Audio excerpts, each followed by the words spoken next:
Assalamualaikum warahmatullahi wabarakatuh. Kita bertemu lagi di mata kuliah pemodelan sistem pertemuan kelima. Nah, di pertemuan kelima ini kita akan membahas tentang konsep model.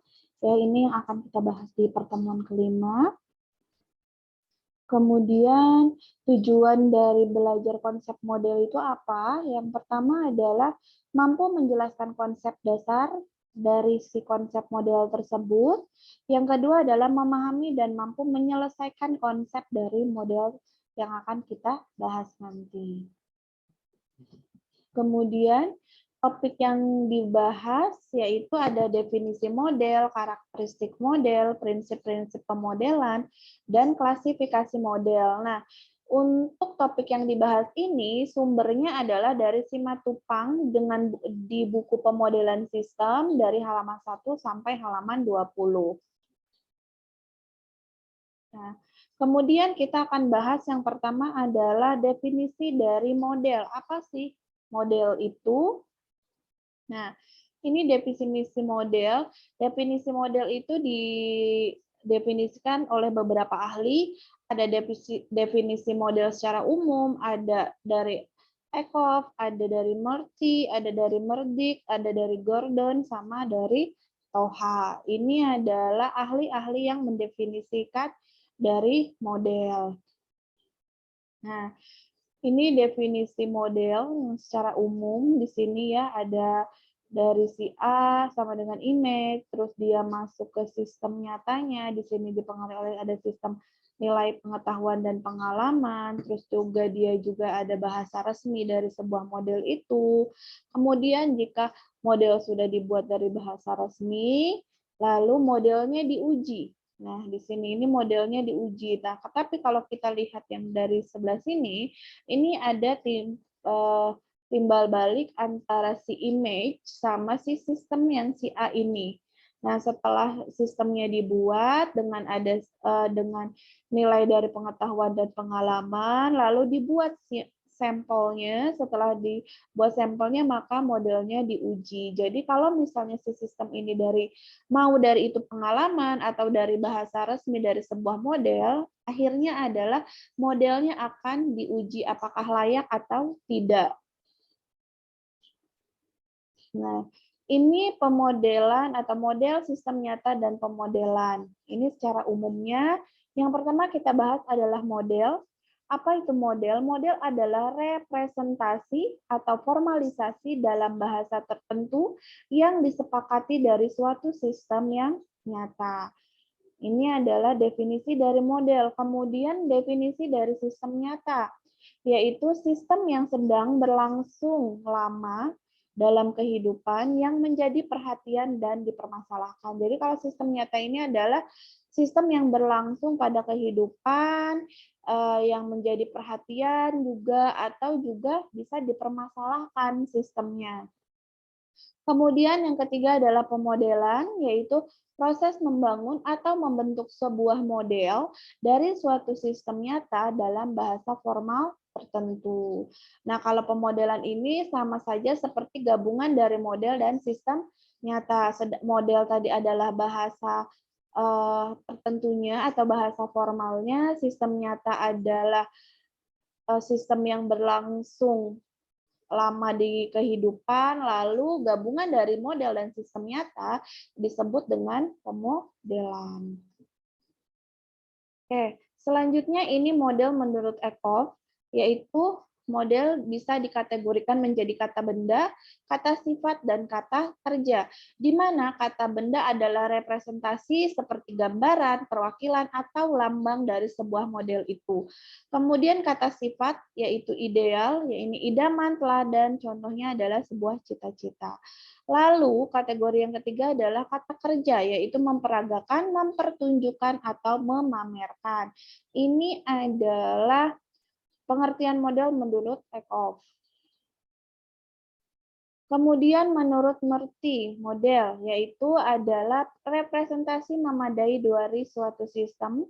Nah, yang direpresentasikan apa? Yaitu skala, bergambar, lisan, skematik, sama simbolik. Ini adalah yang representasikan. Lalu ada lagi yang ketiga adalah memadai, yaitu penyederhanaan variabel pemilihannya. Ini model menurut Murphy.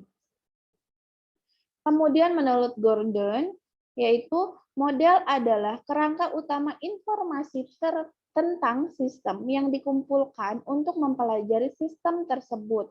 Jadi dia kerangka utama dari sebuah informasi yang dikumpulkan untuk mempelajari sebuah sistem yang sedang berjalan. Kemudian selain itu juga model ini berbeda untuk sistem yang sejenis. Jadi modelnya berbeda ya dari sistem-sistem yang sejenisnya. Kemudian model menurut Nordic, yaitu model adalah perkiraan atau abstraksi dari sistem yang nyata. Jadi dia sebuah perkiraan dari sistem yang sudah berlangsung, mau itu perhatian atau yang dipermasalahkan. Nah, yang terakhir yaitu model menurut Toha, yaitu model adalah penampilan elemen-elemen terpenting dari masalah sistem nyata, atau juga penampilannya juga bisa dalam berbagai cara tergantung sudut pandang dan ruang lingkup dari sebuah sistem. Nah, yang kedua kita akan membahas tentang karakteristik model. Kalau yang pertama tadi adalah pengertian dari model atau definisi dari model, yang kedua adalah karakteristik dari model. Nah, di sini yang akan kita bahas ada dua, yaitu yang pertama ada aspek model, dan yang kedua adalah karakteristik model yang baik. Ini dua materi yang akan kita bahas dalam karakter model. Yang pertama, kita bahas dulu aspek lain tentang model, yaitu ada kegunaan model. Di sini dilihat dari segi akademik dan segi manajerial. Kemudian ada model baik dan buruk, yaitu variabel yang relevan atau sederhana, struktur, dan rasional. Kemudian si modelnya ini bermanfaat atau tidak, yaitu memudahkan pengertian tentang sistem, terus selain itu juga sebagai alternatif keputusannya lebih banyak atau tidak dari si aspek model ini atau dari si sistem yang kita gunakan. Kemudian jenis berdasarkan teori keputusan matematik dan informasi. Ini adalah aspek-aspek lain tentang model yang harus kita ketahui, yaitu dari kegunaannya, terus modelnya ini baik atau buruk yang kita gunakan, lalu kemudian manfaat apa? Apakah bermanfaat atau tidak sih model yang kita buat ini? Lalu jenisnya juga dikategorikan atau kalau misalnya berdasarkan teori keputusan itu ada secara matematik ataupun informasi. Nah, kemudian ini adalah karakteristik model yang baik menurut Siregar. Ya, karakteristik model yang baik itu menurut Schreger harus seperti apa? Yang pertama, tingkat generalisasi yang tinggi, transparansi mekanisme, potensi untuk dikembangkan, dan peka terhadap perubahan asumsi. Menurut Schreger, ini adalah karakteristik model yang baik. Jadi harus tingkat generalisasinya tinggi, terus mekanismenya harus transparan, potensinya juga yang sudah ada harus dikembangkan. Jadi tidak hanya stuck di situ saja, terus juga peka terhadap perubahan asumsi. Jadi kalau misalnya ada asumsi dari pihak lain, itu juga bisa merubah dari si sistemnya. Kalau memang sistemnya akan menjadi lebih baik. Kemudian yang ketiga adalah prinsip-prinsip pemodelan. Di sini ada 3 yang akan kita bahas, yaitu elaborasi, sinektik, dan iteratif. Ini adalah bahasan yang akan dibahas pada prinsip-prinsip pemodelan. Nah, prinsip-prinsip pemodelan ini ada 3 ya. Yang akan kita bahas pertama ada 3 aspek, yaitu beberapa prinsip pemodelan dilengkapi dengan metodologi yang ada akan menghasilkan suatu model. Jadi dari prinsip pemodelan ini apabila dilengkapi sebuah metodologi, maka dia akan menghasilkan suatu model. Kemudian, metodologi adalah suatu urutan proses yang sistematik untuk menghasilkan sesuatu, solusi keputusan atau model tersebut. Nah, makanya di sini kenapa dia harus dilengkapi dengan metodologi, karena si metodologi ini bisa menghasilkan sesuatu yang dibutuhkan pada sebuah model, yaitu seperti solusi. Kalau misalnya ada masalah, setelah ada solusi dibicarakan, maka keputusannya apa? Seperti itu ya. Nih, contoh metodologi adalah riset operasional, model Markov, ekonometrika, proses hierarki analitik, sama dinamika sistem. Nah, ini seperti riset operasional. Ini contoh-contoh dari metodologi sebuah pemodelan atau sebuah model. Nah, yang pertama akan kita bahas adalah elaborasi sesuai dengan prinsip-prinsipnya tadi. Nah, elaborasi ini adalah pengembangan model dimulai dengan sederhana dan bertahap. Jadi pengembangan modelnya itu dimulai secara sederhana dan bertahap. Kemudian penyederhanaan dilakukan dengan asumsi ketat, jumlah sifat dan variabel relasi. Jadi dari jumlah sifat maupun variabel relasinya ini disederhanakannya secara ketat.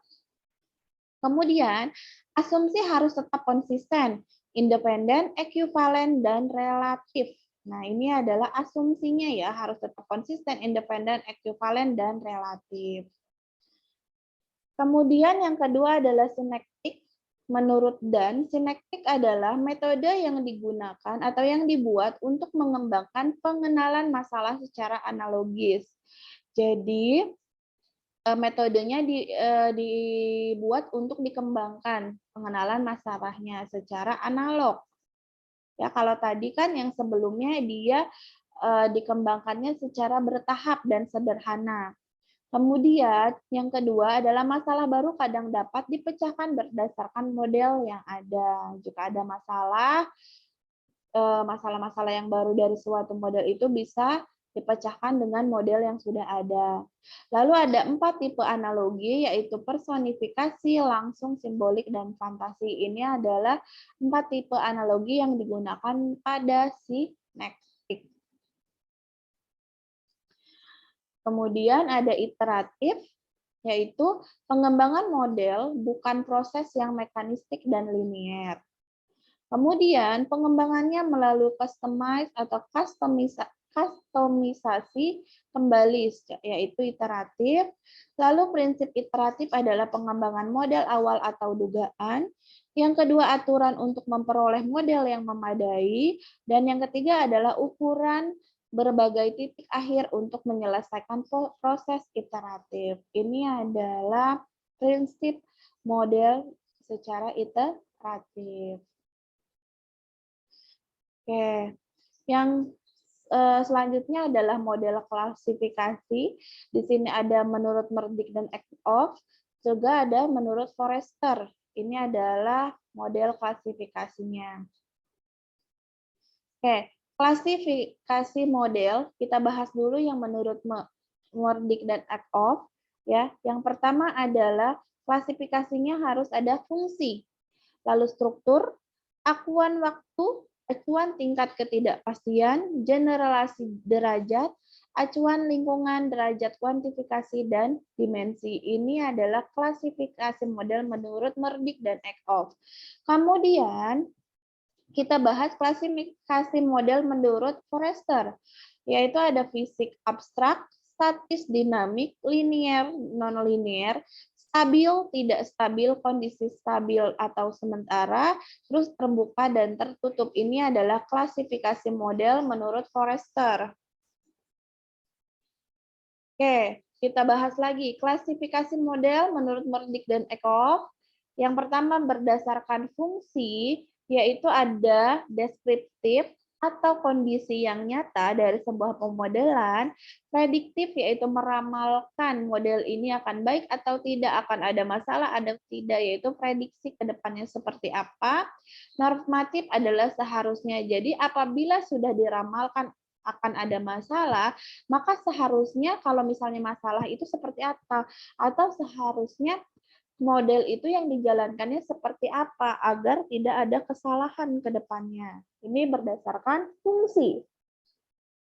Kemudian yang kedua adalah berdasarkan struktur atau morfologi, yaitu ada ikonik, sama dengan sistem nyata, tetapi skalanya berbeda.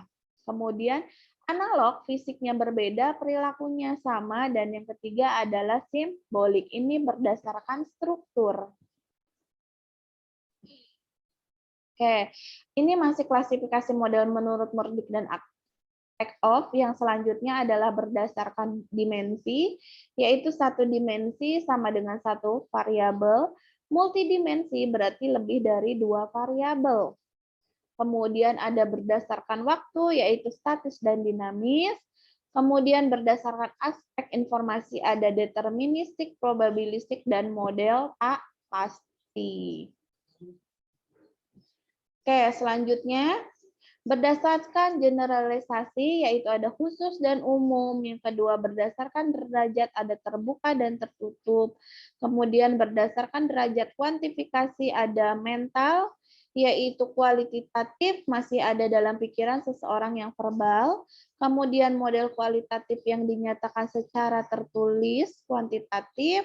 Yang ketiga adalah statistik, optimasi, heuristik, dan simulasi. Jadi ini ada mental, yaitu kualifikasi masih ada dalam pikiran seseorang. Kemudian verbal, yaitu model kualitatif yang dinyatakan secara tertulis. Yang ketiga adalah kuantitatif, yaitu statistik, optimasi, dan heuristik simulasi. Ini klasifikasi menurut Murdyk. Nah, kemudian yang berikutnya adalah klasifikasi model menurut Forrester, yaitu ada fisik abstrak, statis dinamik, linier non-linier, stabil, tidak stabil, terus kondisi stabil sementara, terbuka, dan tertutup. Ini seperti berlawanan ya, dari model sistemnya itu berlawanan. Oke, terima kasih. Itu materi yang bisa saya sampaikan untuk pertemuan 5. Kita akan ketemu lagi di pertemuan selanjutnya.